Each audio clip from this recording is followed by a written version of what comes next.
There we go, team switch sides. Second period action. St. Paul skating from right to left. Brewster from left to right. My name's Ryan Murphy. Back with some Monday night hockey. St. Paul's begins with 56 seconds of power play time and the lead here in this second period. They're going to say Brewster touched this with a high stick, or St. Paul's touched it with a high stick. So we get the play whistle dead just to begin this middle frame. It is business time between the Big Red and the Brewster Bobcats. It's especially business time for Brewster, who was outshot rather badly in that first period. They were outshot 15-4, right? Yeah, 15-4, so almost fivefold. As the puck's in the far quarter there. They trail it on a Ryan Doherty goal. St. Paul's 1-for-1 on the power play. Doherty scored on the man advantage with Axel Keller in the box. And about midway through the first period there. Cade Cox around the goal. 17 seconds left to go in this St. Paul's power play, which was, of course, broken up by the intermission. Cade will come all the way around the net before dishing it to JT. The centering pass for Doherty. It was a little too saucy for him to handle there. It just goes to the corner. JT will pick it back up along the half wall for Jake Sullivan with the shot. It's bouncing loose in front. It's on the pad of Harvey, who keeps it out. Cade takes it at the top of the faceoff circle. Power play over for St. Paul's there. 1-for-2 officially now. They'll come all the way up the boards. JT will stop it up near the St. Paul's bench. JT trying to get to the bottom of the circle. Can't. Doherty has it, though. Dips one across. Left point, Cade. Got lost in the skate of Josh here along the half wall. Doherty comes across and finds it. Josh at the bottom of the circle. Down low for JT, but the pass went off his stick. Back for Doherty now. It's underneath Harvey. That puck was open, and Harvey had no idea where it was. Still checking himself for it as the puck works out to center. He just lost track of that one, absolutely. Broken play there. St. Paul's passing it right in front of their own goal.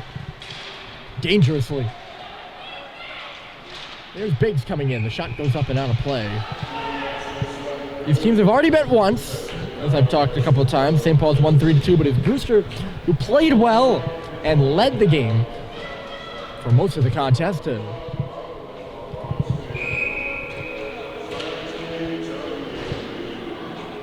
haven't shown the same offensive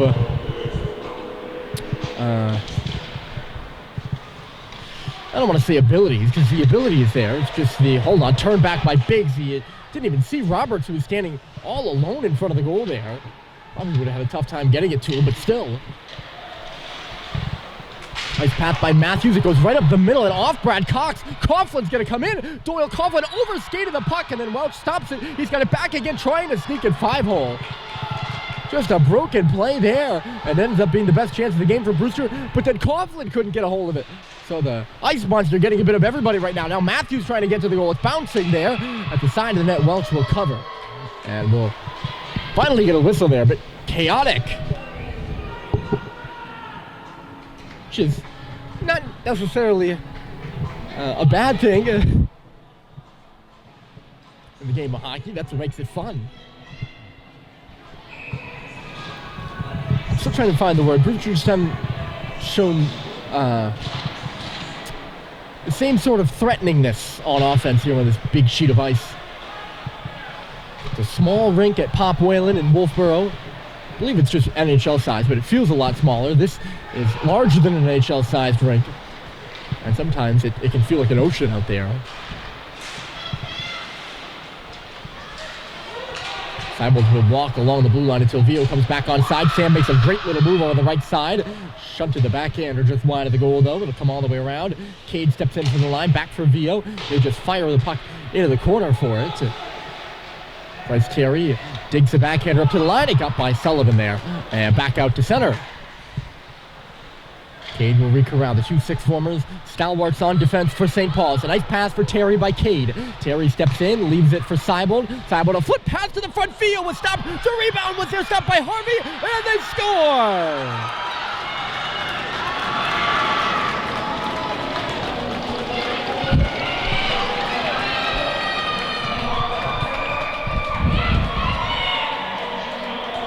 It's Bryce Terry on the third opportunity. St. Paul's leads by 2 here in the second period.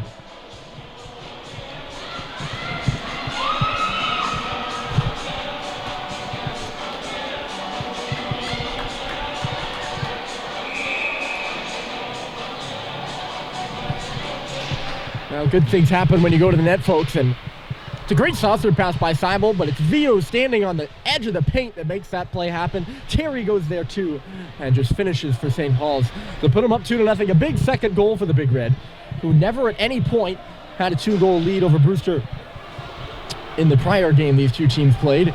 Bobby Winter will make the pass. Flaherty will come out of the zone for the Bobcats, who need a response now. Welch will cover up here and get a whistle. 14:08 on the clock.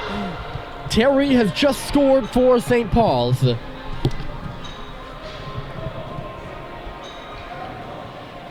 his 7th goal and 15th point of the season that ties him for 3rd overall on the team in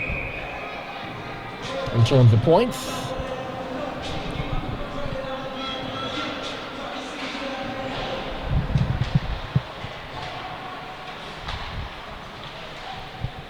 Number 11 in red, the New Hampshire native from Conway. Loved out of the air here by St. Paul's.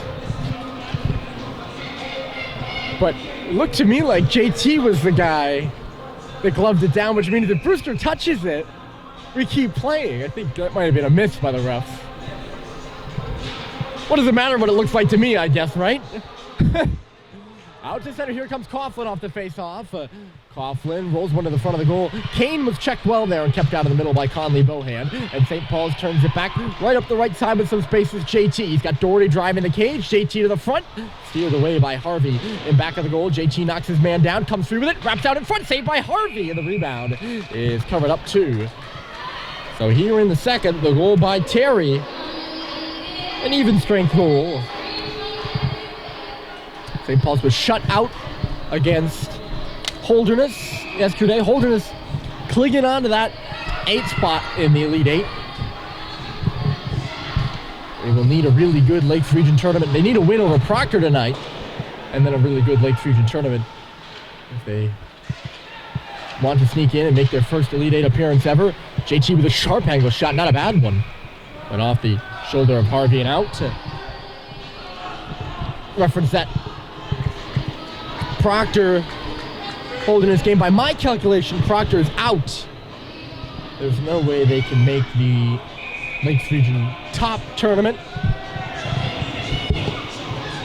St. Paul's still in, but they need a win by Vermont Academy over Tilton on Wednesday. Stranger things have happened. Here's Brad with a shot, and it hinders Terry. Hits him in the skate and goes straight up and out of play. Some other games going on around the state and around the region tonight. Governors is at New Hampton. That game started at 4:30. That's a big one for Govs, who is trying to sneak into the small school tournament. Having a good season so far. They've been hot of late. Knocked off some quality opponents in St. Sebastian's and Exeter. This one shot wide of the goal by Brad again. And not only that, I believe they're 5-0-1 in their last 6. On the boards here, and Brad gets in the way of it. And he'll push it into the corner there. Lino Vio playing on, roughed up there by Connor Humphrey. Vio got it free though. Terry to Seibold now. Seibold for Brad Cox with a shot. Good tip by Vio at the side of the goal. And it just never made it to the front. I don't know if it was Harvey or the defenseman. Brad gets it back, chops it across for Bohan. Bohan into the corner. Vio coming up the wall with it. Reverses it in deep here for Seibold. Seibold give it a hard time in there by Grady Pierce. Got it to Vio though. St. Paul's running the ship right now. Up 2-0 in the second period. Brad with a shot. Good tip. I think Terry might have gotten a piece of it. It was stopped by Harvey. Comes up the wall. Brad loses it and skates. And now the other way, here comes Flaherty trying to get in, but the puck just gets away from him. And Welch will play it ahead for Terry. Terry, a nice pass, and Grady will come in. There's Matt Grady trying to go between the legs on Harvey, and he was just shut down. And some time and space there. Great little look by Terry. And Matt really just looked like he didn't get the shot he wanted. Made a nice move, but didn't get all of it. Here he comes again. 7 in red will come up the right side, hitting with speed. Knocked out of the middle of the ice as he hit the face-off circle. Sullivan steps in though. Here's Jake from the right side. Passes back for Cade. Just couldn't make it to him. And to come back out of the zone. We have so many sets of brothers on this team. We have 2 sets of brothers on this team, so I use their first names. And it'll probably sound sometimes when the Hallidays and the Coxes are all on the ice that I'm going on a strictly first name basis for St. Paul's. I promise you I'm not. But it's been a bit funny to me. I used to struggle with saying their first names. Now I don't at all, and I probably overuse them. Back up between the blue lines here. 11 minutes left to go. St. Paul's controlling this second period up 2-0. On home ice, their last regular season game of the year. And our last regular season broadcast of the year as a result. The shot through traffic here by Cade seems to have deceived everyone. Robert shoots, save made, rebound was loose in front off the glove of Harvey. It's flipped out of the zone by Ben Collins. Coming across to break it up there, Evans. And turned around, here come the Big Red. Roberts left side, skidded away from him though. DeBurrow will crash along the boards. Evans starts to break out. It's deep into the St. Paul's end now. Dalton Kane in the forecheck. Not much out of this top line for Brewster in this period. A great connecting pass, and here comes Pinato. Pinato drops it off. Terry hits the circle and shoots. It got lost in some legs. That was DeBurrow who blocked it. And the other way comes Coughlin for Brewster. Coughlin for Kane, left side. Coughlin goes down the middle. He's got Flaherty behind him. Kane does, who curls up in the corner. Back in low for Coughlin, but he missed him with the pad. Back off the glass and out. Here comes Ong. Ong all by himself. Pinato all tied up with Matthews behind the play. Zach Glinsky will just knock one out of the zone here for Brewster. St. Paul's attacks yet again. They've been attacking all period. They've been attacking. They attacked for most of the first period too. And have really started to take over this game. More so even in the first 5 minutes. Which was not the case against Vermont Academy last Tuesday. And St. Paul's lost the game 3-2. I would say it wasn't necessarily the case against Tilton or Holders either, but those are 2 teams vying for playoff positions. Nothing deprecating of Vermont and Brewster. Measured expectations, I guess. The Brewster has the puck in the offensive zone right now. The shot goes off the legs of Josh Halliday, picked up along the goal line. A shot off the post there by Connor Humphrey. It'll come all the way back out to the line now. Hennessy meandering into the deep there. Here's Christian Paul, moves it back to the line. Axel Keller moving. He shoots it, and that one might have deflected off of Welch and off the outside of the goal or even off the post. The Brewster bench reacted like it certainly had. Josh for JT, and the Hallidays will come into the zone. Knocked away by the Bobcats and taken back out here by Humphrey. Humphrey the pass to the middle. Unable to come into the zone there with Meltzer. He was defended well. And the other way, here comes St. Paul's. It's Doherty for JT, back for Doherty. And he swung it just wide of the top of the right corner there. Looking to go glove side on the goaltender Harvey. Got the glass. It's in the near corner now. St. Paul's battles away for it. Hustling over there to the far side, Grady Pierce, he's first there for it. Up off the glass by his forehand. And all the way down the ice, it should be icing against St. Paul's. Oh, not St. Paul's. Icing against Brewster. Sorry. Guess I'm a little spacey, huh?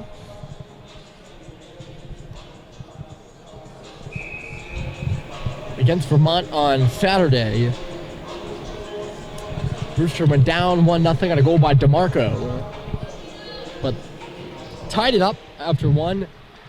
Matthews scored to tie it, and then scored. The Bobcats scored in the second to take a 2-1 lead into the third.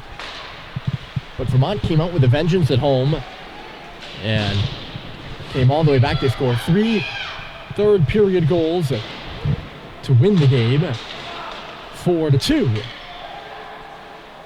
Patrick Green was in net for that one. Harvey in net for this one. He's been peppered by St. Paul's in this second period. They're still in the offensive zone. The Big Red are. Here's Terry on the outside of the circle, trying to surprise Harvey. And The Brewster goaltender made a good save. The rebound is swatted all the way down.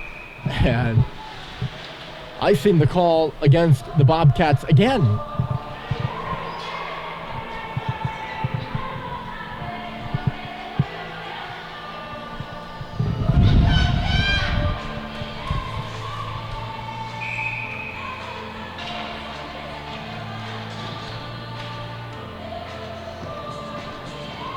This one off to the right of Harvey. Needham, Massachusetts native. The shot by Roberts off the draw. It stopped. I started talking about some of the other games around the region. I'll continue that. I got caught in the whole governor's conversation. Try to add in a little bit of the flavor of the rest of the league. I'll be the first to acknowledge that these games don't happen in a bubble, and that's what makes them so cool. Roberts again off the draw. This one didn't make it to the goal, and then it got lost in the skates of Biggs. Cleared by Brewster. Turned back at the red line by St. Paul's. Roberts puts it onto the stick there of Glinsky, who will send it back off the boards and out. Giving chase after it here is Evans. Back on it first with Brad Cox. He'll wrap it all the way around. Biggs has to get out of the way of the linesman before taking it up to the blue line. Rattled off his stick there. Recovering it is Grady. He lost it in the feet of Bobby Winter. Gets it back. Couldn't make the move to the inside, though. Tyler DeBurrow knocked it away from him, and he'll take it with a skate. Or take it for a skate, I should say. DeBurrow goes all the way into the corner. 6 minutes and 10 seconds left to go here in the second. 2-0. St. Paul's on the goal by Terry. Centering pass comes all the way back for Evans here.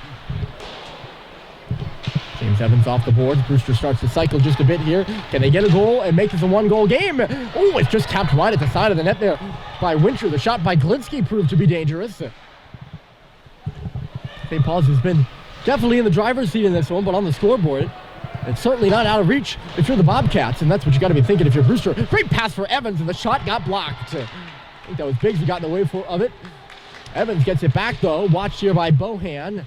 They'll cycle into the corner. The top line going to come over the boards here for Brewster with a bit of momentum now. Matthews. Kane is alone on the back door. Great pass to him. Dalton waits and shoots, and it's stopped by Welch, I think. Maybe got a piece of a body in front of the net. He had all sorts of time to shoot for Brewster. I'm surprised he didn't one-time it, I'll be honest with you. Biggest weapon in hockey is surprise. I mean, maybe not the biggest, but it's one of them for sure. And if you look at the numbers of, one-timers, shot through traffic, tipped here. Kane gets it on the goal line. I'll finish that thought in a minute. Brewster, there's a couple of really good shifts here. Keeping the puck in the St. Paul's end. The Big Red has some tired guys out there right now. It's on the stick of Kane, who shoots, saved by Welch, and it trickled wide of the goal. It just went off his pad. It's in back of the net now. That one caromed off the stanchion. In case you missed how it developed. DeBurrow at the line, back in low for Coughlin, trying to win it on Brad Cox. St. Paul's needs a clear right now, or a stoppage. Loose in front for Matthews. He scores!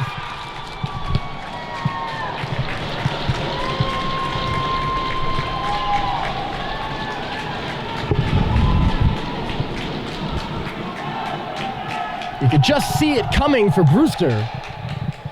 They get on the board here with 4 minutes and 50 seconds left. Or 4 minutes and 25 seconds left. In a period that St. Paul's has just dominated territorially. There's now some life on the Brewster bench. I give credit to Cox and Bohan, who were stuck out there a while. Brad and Conley were. In the end, they end up conceding a goal here. So St. Paul's looking to respond. They come into the zone, but it's turned back. As soon as I saw, it was a good shift by the line that came out before him, but as soon as I saw the line of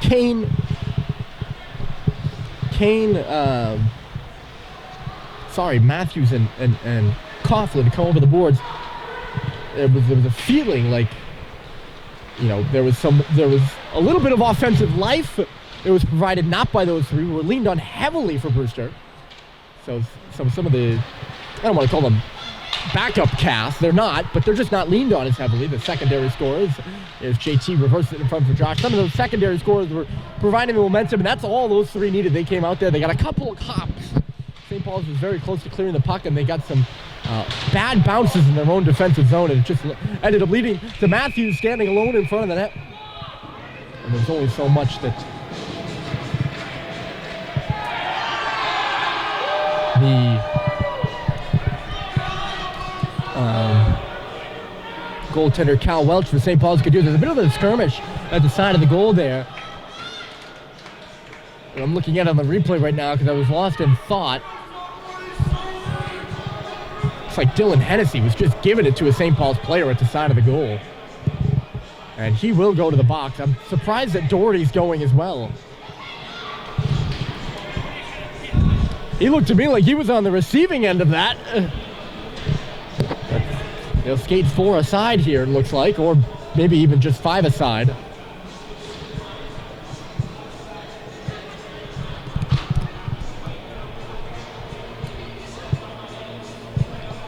So yeah, Doherty to the box for St. Paul's. He looked like he took the worst of it.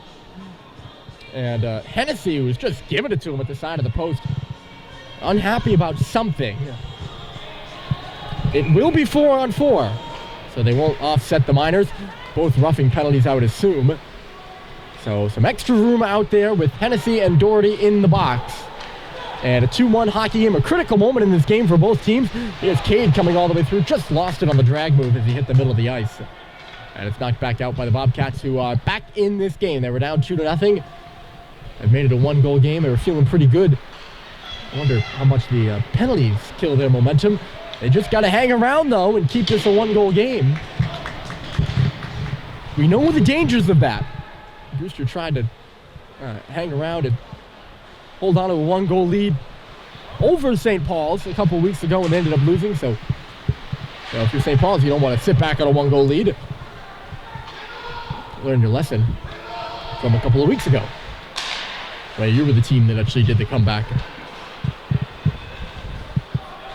Don't want to be come back on. That's just Keller falling, I'll be honest with you. He just catches the blade. That was a really good non-call by the officials. It wasn't really a stick near him even. Sullivan busting in. But the Brewster bench certainly wanted a penalty. That would have picked up their momentum. No doubt. Up at the line and knocked away from Sullivan. Coughlin thought of chasing it, but he's actually just going to go off. Gets a lip tangled up with Cade out there. Sullivan drops it off for Cade, who comes back in the corner. We're under 2 to play here in the second period. It's 2-1 here on this Monday night. In on goal, stopped by Harvey, and we get a whistle. Glinsky finishing his check there on Cade, it looked like.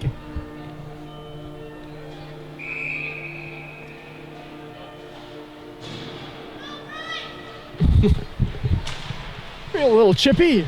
Brewster showing that they're going nowhere. There's an element of that. You score a goal and you're showing you're going nowhere. But there's also, you add a little bit of that. Hey, don't come near our goaltender. Hey, don't even think about it. Which is really what I think Glinsky was doing there. Obviously, I think Hennessy, who's in the box right now, might have gone a bit too far in that regard. 4-on-4 for 17 seconds more. Only 97 seconds left to go here in the second period. St. Paul's has a goal from Terry, but so does Brewster. Jackson Matthews, the transfer for Brooks, a senior this year. He's got the Bobcats on the board. With Hennessy and Doherty are out of the box, so we're skating at even strength now. Coughlin and Matthews can't get linked up there at the line. St. Paul will take it instead. Terry right side, couldn't step in around Glinsky. Matthews couldn't hold on to it either. St. Paul's gets into the zone. Bohan is finished off over there as it's in back of the net, turned over. Roberts for Grady, who shoots, and he never got the shot really off. I think Harvey actually stopped it. I think Matt did get the shot off. He was falling, so I thought he might not have. It's a really nice play by Matt, if he did indeed.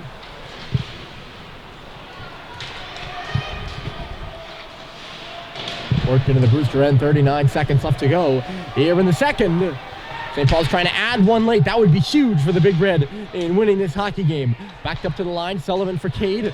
Cade near side, knocked down in front. It's loose on the pad of Harvey and gobbled up. But not before Bryce Terry came through and had a good look at it.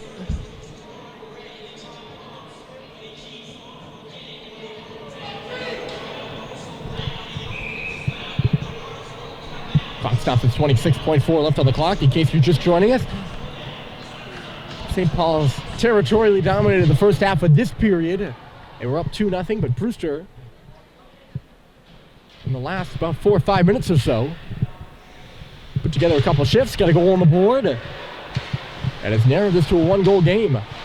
Chance here for St. Paul's, and it's Josh in front, who is robbed by Harvey. What a save! That was a 2-on-1 with nobody else in the area below the circles, and JT wasting no time, just get it to Josh in front of the net. He's got no one around him for 100 yards, and Harvey reading the play really well. He comes from right to left, and that's a heck of a save by the Brewster goaltender. Easily his best save of the night, and he's been tested plenty of times.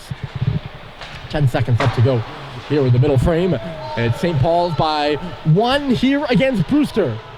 Can they make it by 2? The pass by Doherty just wouldn't go off the boards there. All wrapped up in below the goal line, and there's the horn. You hear it. So a goal by St. Paul's and put them up by 2, but a goal by Jackson Matthews for Brewster. Matthews is, let's see, his 15th goal of the season. Gets Brewster to within 1. It's 2-1 after 1 on a Monday night from Concord. The third period is coming up after this.